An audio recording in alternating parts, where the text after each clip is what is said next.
Okay, I'm here with Tony Valdez, and he's going to tell us about his dad when he came here years ago.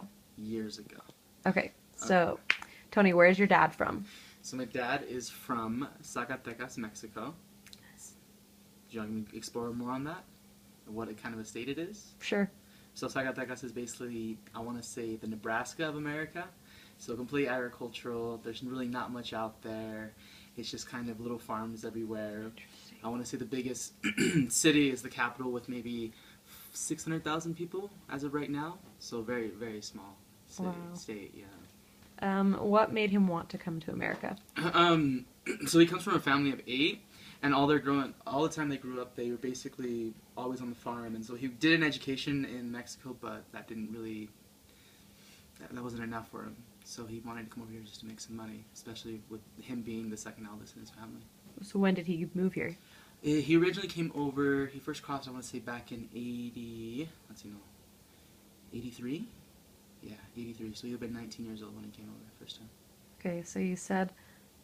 So how long did the process take? Was our question, Uh huh. but he came differently. So he came differently. So my father, the first time he crossed, back then, you know, it was very easy to cross the border legally. You didn't really need many papers. The first time he crossed over, it was just on a train, in a car, basically, and he hid in the car and he hopped over into California, and he worked out there with. He brought a buddy with him, and he worked out there for, I want to say maybe a year or two, just in the distribution area, kind of, just more of like heavy industry with boxes and whatnot.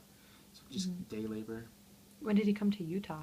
So actually, after that, he went back to Mexico, Okay. and then he crossed over again, and he came to I want to say Utah, maybe around like 84, maybe 85. So it was his second time he came over here, went into Utah, and he got into Utah because one of his brothers had also been here already, and his brother had been doing a lot of the sugar beets and strawberries down south in the valley Oh, okay.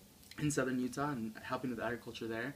And then his brother went to Salt Lake City and kind of found a job and kind of helped a little bit establish a bit more. And then he came over and started working in the restaurants and that kind of service industry. Got it. So do you know what his first impression of America was? I wish I did, but I mean, clearly it had to be something a little bit more of dreams of, you know, thinking of, living bigger, you know, education, fancy cars, more money, better opportunities. I'm not sure how much, you know, he realized that to be truth, but I want to say that's what most immigrants, you know, dream of. So Yeah. Do you know if he had always planned to stay here? I mean, obviously, like, he yeah, had the desire to come, so. yeah, no. I want to say that a lot of immigrants, well, at least my dad's side, they just kind of got caught up into it. Like, I want to say the first step was back in I think 86 or 88 when they had the amnesty, and so with that, it was all you needed was like a written certificate from your employer that said, "Oh, you've been here for 18 months, been working." Oh, And so okay. him and his brother got that.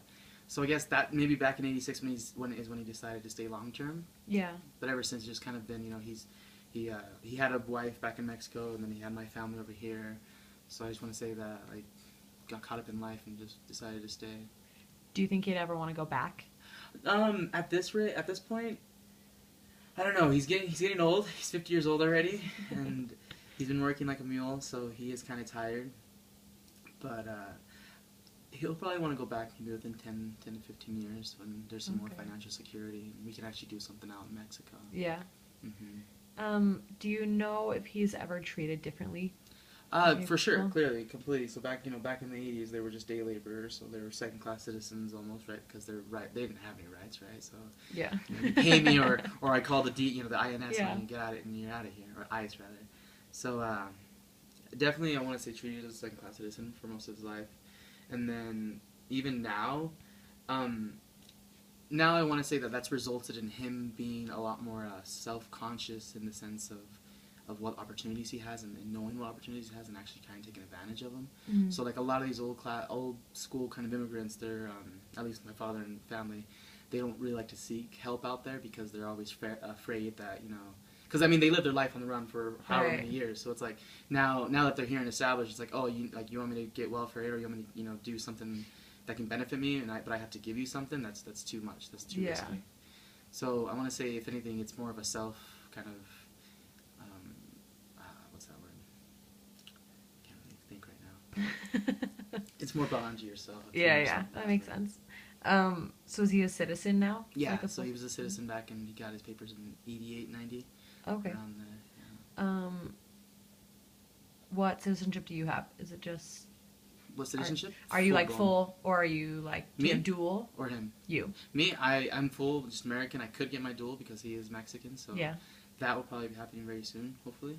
Oh, cool. Yeah, get that Mexican What citizenship. does that mean to you, like citizenship, or to him? Do you know if there's like, does he ever talk about citizenship?